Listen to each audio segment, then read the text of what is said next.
Not I feel like really, that's just with every consistent. family. To some extent, yeah. But Stranger Things flopped. It was actually really funny. My Professor Goyens, who I have for literature now, Mm-hmm. and she was one of the ladies who was there when we went to the Sinners viewing. Oh, got it. Who like presented some of the stuff. She's awesome and really funny, and just brought up a bunch of different stuff she's been like listening to and watching, which that was honestly one of the best icebreakers in any class. Yeah. It was like introduce yourself, and like the class was already just chill and like yapping before anyway, Yeah. so it was good. But she had us introduce just ourselves, our major, and then what you were listening to first, like this morning. What was the last thing you've read, if you have, or just like watched and stuff. So it's just the kind of stuff that you're into. And there's a lot of people in the class that actually are like avid readers, which is exciting. Yeah. That's I'm actually really excited this semester. ASL and intro literature is good. But she brought up Stranger Things because she said season 5 was not good. She's like, it fell off. I agree. I mean, it had so much potential to be amazing, and like the concept of it was great, but the way it was executed was not. Well, I think just the simple fact that you have the ending to the entire series, and the entire fandom is guessing that there's going to be a different ending. Yes, correct. It just shows how not concluded it was. Yeah, and then after it actually ended, everybody was like, "No, this can't be the real ending." Yeah. Give it 2 days. They're gonna release something else. Like, no. That's great. Speaking of ending, I did just finish David Goggins' first book today. That was really good. How was that? And I just sent like a really long text to my brother. It's so weird. Like I never know how to talk to him sometimes because Which brother? Grayson. Oh, got it. Because sometimes it's literally like, I mean, he lives at his dad, and not even then. Like he lives at his mom's and then dad's, and I'm not there all the time. So, like, sometimes it might actually just be like every other week, and it's just like, like he's not even out. Like he's just in his room, and then gets picked up, and it's just like, hey. So I don't see him that often, and then I don't know. Like for a while it definitely was me, but it's definitely been the point now where like he's at that age, like there's nothing wrong with it, where he prioritizes his friends, and that's fine.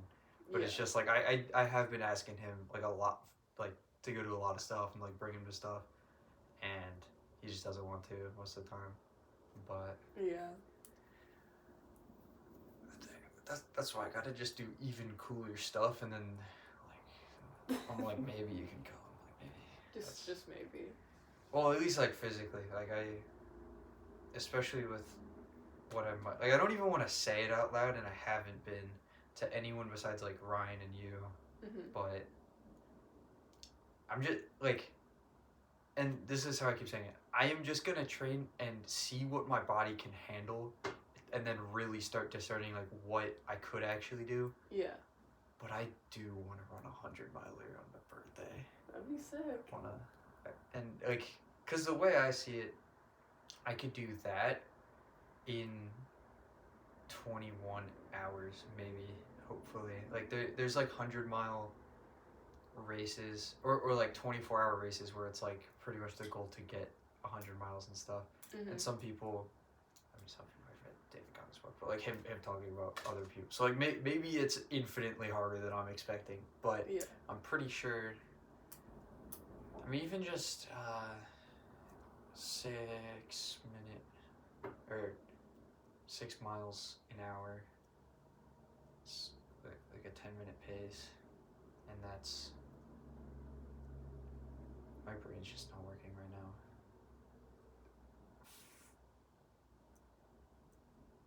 4 hours would be 24, so then 16 hours would be. Yeah, okay, so like 17 hours at that pace is like 100 miles. So a lot slower than that, I think. 21 hours. Like, it seems doable. I'm not sure. Ryan suggested to just do 24 hours and just see what I can do, and that might be the move. But I think at distance is more solid than just like see how far you can go in a time, especially because I've never been good at actually pacing myself. But yeah. All right, A or B, because there's two things. One, well, yeah, I'll give you the options, but I'm not telling you which is what. Actually, that might be worse. No, Because then it's literally just a 50-50. Yeah. Yeah, A or B. I'm gonna go A. Because I never go A, so I'm gonna go A. I'll just read where I am in Genesis. Okay. Doing with Joshua, right? Let me see if I can get it, like, right what happened last. I don't know where I am. His, obviously, his brothers sold him into slavery, and then he was taken to Egypt and served under this wealthy, the cupbearer for the Pharaoh, and God interpreted dreams and revealed it to Joshua, and kind of just worked his way up and predicted famine through the Pharaoh's dream. There, like the 7 years of abundance, 7 years of famine. So now during the famine, his brothers, still in the land of Canaan, all of Isaac's sons, go there, leaving Benjamin, Joshua's only. It is Joshua. I just like second guessed that. I've been saying it wrong the whole time. It is right. Jacob, Isaac, his son, with Rebecca, is it Rachel or Rebecca? One of them's the mother-in-law. Oh, all the names are too simple. There's so many J names, but yes, Joshua. It is Joshua. Is like the right hand to the king. Basically, he's in charge of all of the storehouses of the grain. So when his brothers come, he invites them in. He initially sends them away with grain and puts extra money, or like their money back in their sacks, and they're like, yo, what happened then? They come back, question that, and like, we had no idea how that got in there. And he also puts his cup in it the next time. I'm going way too much in detail. I was trying to get to like right where I am, but I'm going back to the whole story. Basically, they came back with Benjamin, his only his only brother with the same mother out of that whole family, because Jacob got around with his two wives and their handmaids. But yeah, I think that's right. Like where they came back. I'm sorry, I just haven't even told you what I was. Yeah. Chapter 45. Alright. Yeah, And hopefully, it would be pretty cool if it tied into what I want to yap about, because it's actually all connected. I mean, that really is the essence of anything I have to say. That's especially when particular substances were involved. I'd always be fascinated with how my brain worked. I'd be like yapping about something and just take it to like, for like, I would literally yap about like a billion different things and then like forget all of it and then like keep going and talk about more things, and then it would somehow come back around and I'd just like thread the needle, and it was like the coolest thing ever. See, I would do that, but then the needle was never threaded. It would just go sometimes. yap and then it would just Remember, disappear. but It's like, oh, okay. There were a few times. It just, that happens, and that's going to happen because of what I have to talk about.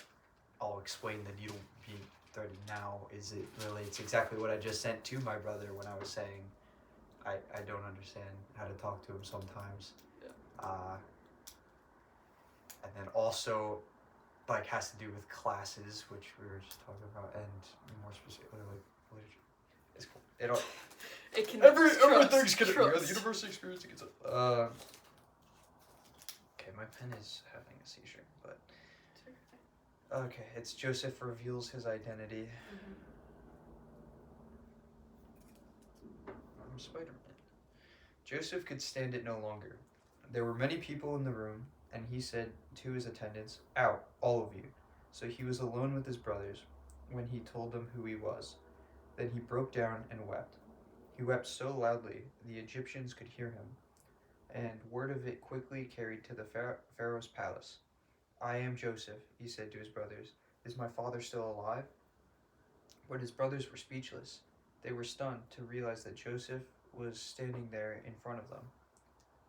"Please come closer," he said to them. So they came closer, and he said again, "I am Joseph, your brother, whom you sold into slavery in Egypt. But don't be upset, and don't be angry with yourselves for selling me to this place. It was God who sent me here ahead of you to preserve your lives. This famine that has ravaged the land for 2 years will last 5 more years, and there will be neither plowing nor harvesting. God has sent me ahead of you to keep you and your families alive and to preserve many survivors. So it was God who sent me here, not you, and He is the one who made me an advisor to Pharaoh, the manager of his entire palace and the governor of all of Egypt. Now hurry back to father," he told, and tell him, "This is what your son Joseph says. God has made me master of all the land of Egypt. So come down to me immediately. You can live in the region of Goshen, where you can be near me with all your children and grandchildren, your flocks and herds, and everything you own. I will take care of you there, for there are still 5 years of famine ahead of us. Otherwise you, your household, and all your animals will starve." Then Joseph added, "Look, you can see for yourselves, and so can my brother Benjamin, that I really am Joseph. Go tell my father of my honored position here in Egypt. Describe for him everything you have seen, and then bring my father here quickly." Weeping with joy, he embraced Benjamin, and Benjamin did the same. Then Joseph kissed each of his brothers and wept over them. And after they began talking freely with him, after that they began. Pharaoh invites Jacob to Egypt. The news soon reached Pharaoh's palace. "Joseph's brothers have arrived." Pharaoh and his officials were all delighted to hear this. Pharaoh said to Joseph, "Tell your brothers, this is what you must do. Load your pack animals and hurry back to the land of Canaan. Then get your father and all of your families and return here to me. I will give you the very best land in Egypt, and you will eat from the best that the land produces." And Pharaoh said to Joseph, "Tell your brothers, take wagons from the land of Egypt to carry your children and your wives and bring your father here. Don't worry about your personal belongings, for the best of all the land of Egypt is yours." So the sons of Jacob did as they were told. Joseph provided them with wagons, as Pharaoh had commanded, and he gave them supplies for the journey, and he gave each of them new clothes. But to Benjamin he gave 5 changes of clothes and 300 pieces of silver. He also sent his father 10 male donkeys loading with the finest products of Egypt, and 10 female donkeys loaded with the grain and bread and other supplies he would need on his journey. So Joseph sent his brothers off, and they left. He called after them, "Don't quarrel about all this along the way." And they left Egypt and returned to their father, Jacob, in the land of Canaan. "Joseph is still alive," they told him, "and he is governor of all the land of Egypt." Jacob was stunned at the news. He could not believe it. But when they repeated to Jacob everything Joseph had told them, and when he saw the wagons Joseph had sent to carry him, their father's spirits revived. Then Jacob exclaimed, "It must be true. My son Joseph is alive. I must go and see him before I die." All right. I'm just going to skim through the footnotes real quick, see if there's anything that I kind of just didn't get from that.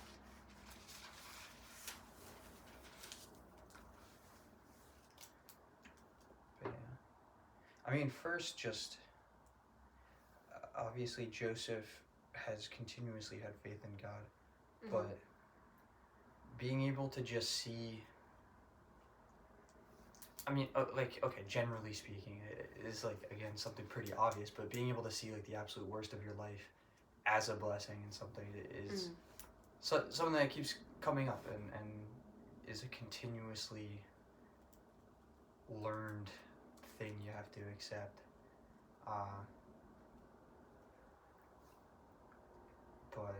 that I guess it's just interesting because I actually didn't even really think about it like that yet. That he, like specifically, he was sold into slavery into Egypt for this exact purpose. Like I didn't really look back because it wasn't even my life, and like resonate with like I read this story, but I didn't really empathize with the character enough to consider my whole previous life up until that point as God's plan. But that's pretty cool. Yeah.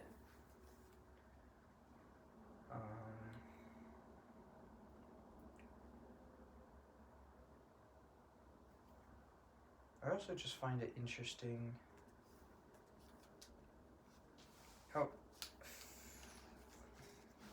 I mean, I guess he really had no reason not to be, but I was just a little surprised that Pharaoh's so like chill with him to begin with. I mean, obviously he came to him and has been because he interpreted the dreams, but I don't know why.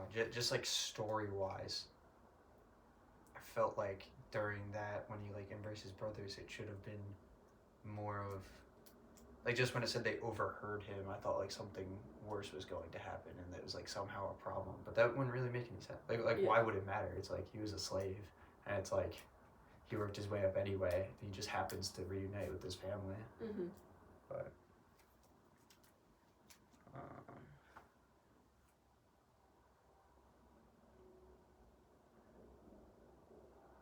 Saint Joseph. Well, I guess I'll just read the footnotes out loud. Although Joseph's brothers had wanted to get rid of him, God used their evil actions to fulfill his ultimate plan. He had sent Joseph ahead to preserve their lives, save Egypt, and prepare the way for the beginning of the nation of Israel. God is sovereign. His plans are not dictated by human actions, and others intend evil toward you. Remember Joseph's words to his brothers. You intended to harm me, but God intended it all for good. He brought me to this position so I could save the lives of many people.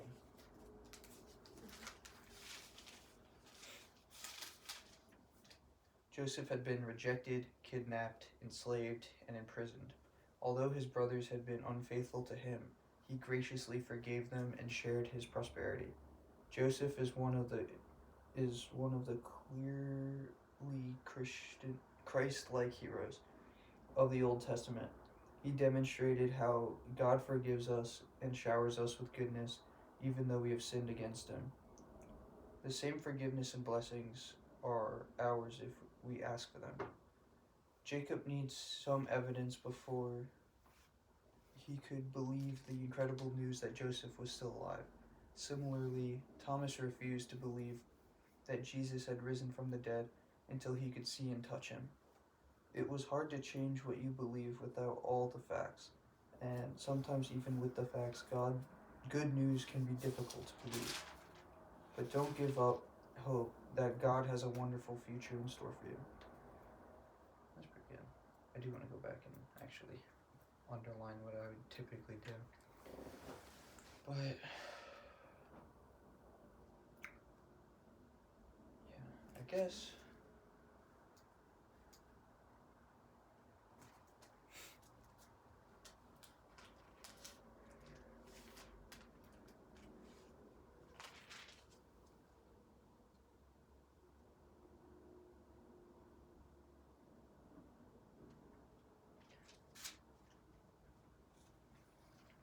I'm drawing a blank. I mean, sometimes the purely narrative portions of the Bible, like throughout Genesis, it's always rich and very good, but there really isn't much more to it that you can just dissect that I'm getting at immediately, and I'm just not thinking as sharply as I would like to. But yeah, I'll leave it at that. And the only other thing I really wanted to bring up that I actually texted my little brother because he brought up he just asked me if I used to like reading, and that's something I've been just kind of patterns of thoughts that I've been having is like it really doesn't matter what you like, and it's not like nothing you like now you did when you started. Like your parents had to drag you to your first practice of like stuff that you didn't like, or like to go to school. Like you hated it, and it's because starting and changing and becoming different and more than you were kind of always sucks, and it's always difficult, and it takes a lot of attention, and that's really, I mean, that's just the case for every part of our body, but particularly learning a little more about neuroscience, taking the online course, it kind of just showed exactly how that's the case in our brain when it comes to neuroplasticity. When we experience something novel, we get that dopamine, and it also releases more acetylcholine, which, oh man, yeah, I was gonna try and just jump into it without actually looking at my notes. But I mean, like I could simplify just everything that we are aiming at and surrounding ourselves with is literally what we become, whether we want it to or not. And there's a lot of studies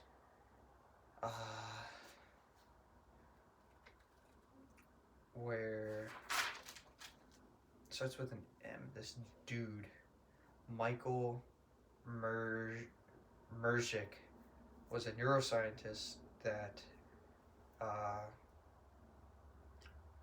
really helped just discover the extent of neuroplasticity, of both like literal physiological change, but also what it's capable of. And it, I mean, a lot of supposedly, a lot of tests that are criticized, and that actually led to greater findings because he basically just cut the nerves on a lot of chimps, and he found that they literally grew back. And then our body, our somatosensory area, the brain, literally it just has like a map. Like it's literally like a little homunculus person in your brain that has a map of all the senses of each part, and some of them are very different proportions to how you physiologically are. Mm-hmm. Like there's a lot more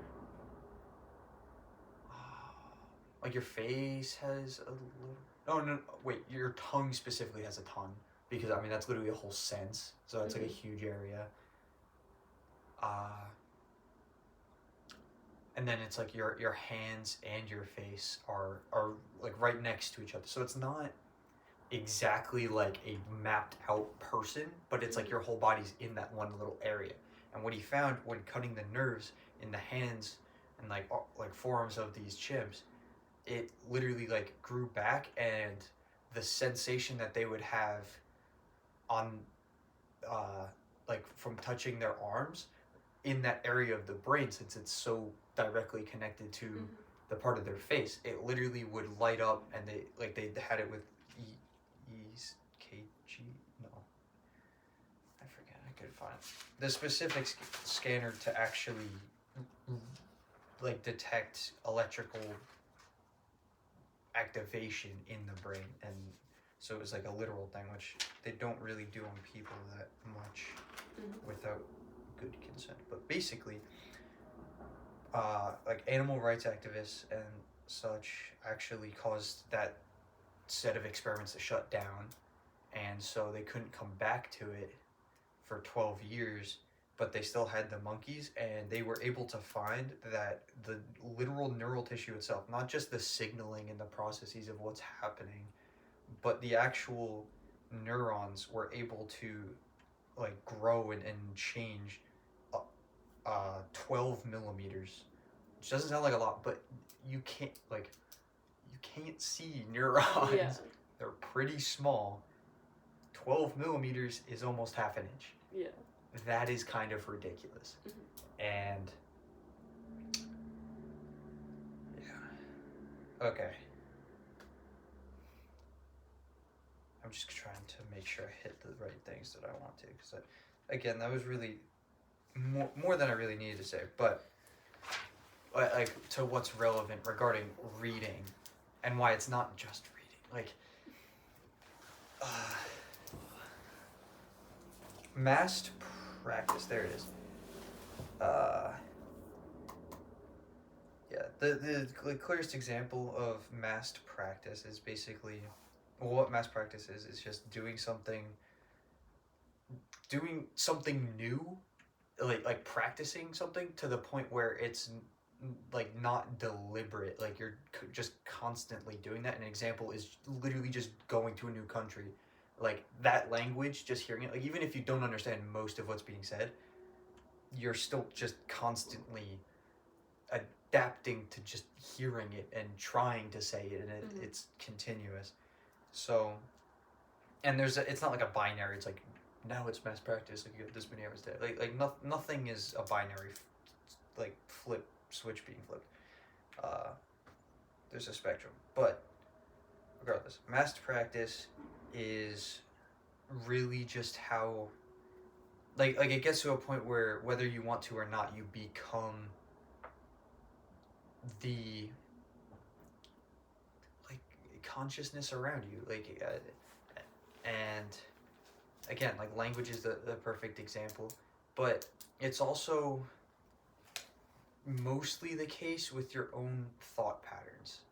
I would say, like if you're just a perpetually negative person and you manage to turn every scenario into like why it's bad and then think about how it could be worse, you're always doing that, and then it like if well yeah, okay, yeah, I think a huge, I'm gonna try and find the actual term,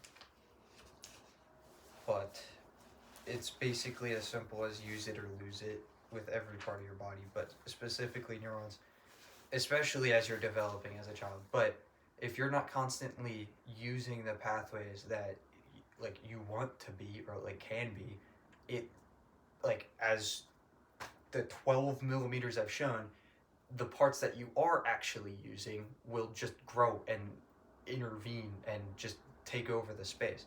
So because of that, and what is known as learned non-use, which is essentially a great example is someone who's like partially paralyzed or not even paralyzed, but just has like a weaker part of their body, or like when you're dealing with an injury and like you're using crutches, it's the same thing. Like use it or lose it. Like you literally just like you're not using it because it's hard, and then eventually you can't use it anymore because you're losing that, and there's no difference. Okay, well, it's not no, but it's the same processes for everything that you do physically in your body. So like most people have heard of muscle memory, and to do things physical, like practicing a sport and some skill, some new technique, or even as a kid, like learning to write, it's such a fine little motor skill, and it's like if you just do it once a month, it like you're never going to develop the ability to do it, and if you completely stopped, you would not be as good as if you kept up with it. And people understand that with like physical activities and stuff, but that's the case with how every neuron in our body works. So the way I now understand, or like my own kind of just take on what specific sports and like exercises are, is really just refined movement. Like your body can only do a certain amount of things, and it's just like literally like muscles literally just close. Like there's nothing else that they do. Individual muscle fibers like literally just pull one part of the body, and the ones on the opposite extend it out, but it's still just shortening. And so your actual cells themselves don't understand what like swinging a baseball bat is. It understands like this is pulling there, this is pulling there, this is pulling there, and like it's just all of that. So exercising could literally just be like you just contract, you like your body just does what it does, and it doesn't understand any of the things culture comes up with. And so like the reason we have sports and stuff, I mean like okay, that's such a broad statement. There's trillions of reasons. This is like there's money involved. But physiologically, we do certain movements and like yeah, we'll be more inclined and like the people that we did it with or whatever. But like you can learn every single sport that you really want to. I mean, like if unless you were born without legs, like Yeah. okay, yeah, There's and certain limits. well, okay, but exceptions don't break the rule. Like what do I say? Like as an able-bodied person, there's not a single skill that you can't develop towards. That doesn't necessarily like yeah, I might not be able to do a triple backflip in my life, but like I bet you, if I really wanted to, and spent every moment, I could do a backflip. Like pretty soon, and maybe even a double. Even though there's only a few people now starting to do those. That's a pretty recent thing, but there's nothing preventing you from getting there, and specific skills and just movements and patterns that are found in sports and activities like is just refined movement. It's like it's just your body moves however it does and it contracts all these muscles, but it's like okay, but a barbell is a very good and effective way to like if you use all the proper technique to build like just about everything in your body. Like if you do some overhead press, if you do some rows, if you squat and do a hinge movement, like you're hitting everything, and it's very practical. And the way I see it is there is no difference between that concept when it comes to I'm gonna say learning generally, but just how proficient language and how vast that is. Like I'm saying it more complicated than it needs to be, but like how necessary reading is. Like if you didn't exercise at all, like literally at all, if you did not move, you would die pretty soon. Like people don't really consider exercising to get out of bed and stuff. But like you're still using your body, and if you didn't do that, you would lose the ability to do that way faster than you think you would. And what's crazy is like that it's the exact same processes in our brain when it comes to learning itself, and especially like books and words, especially like published works, are literally just refined consciousness, like abstracted into words. Like people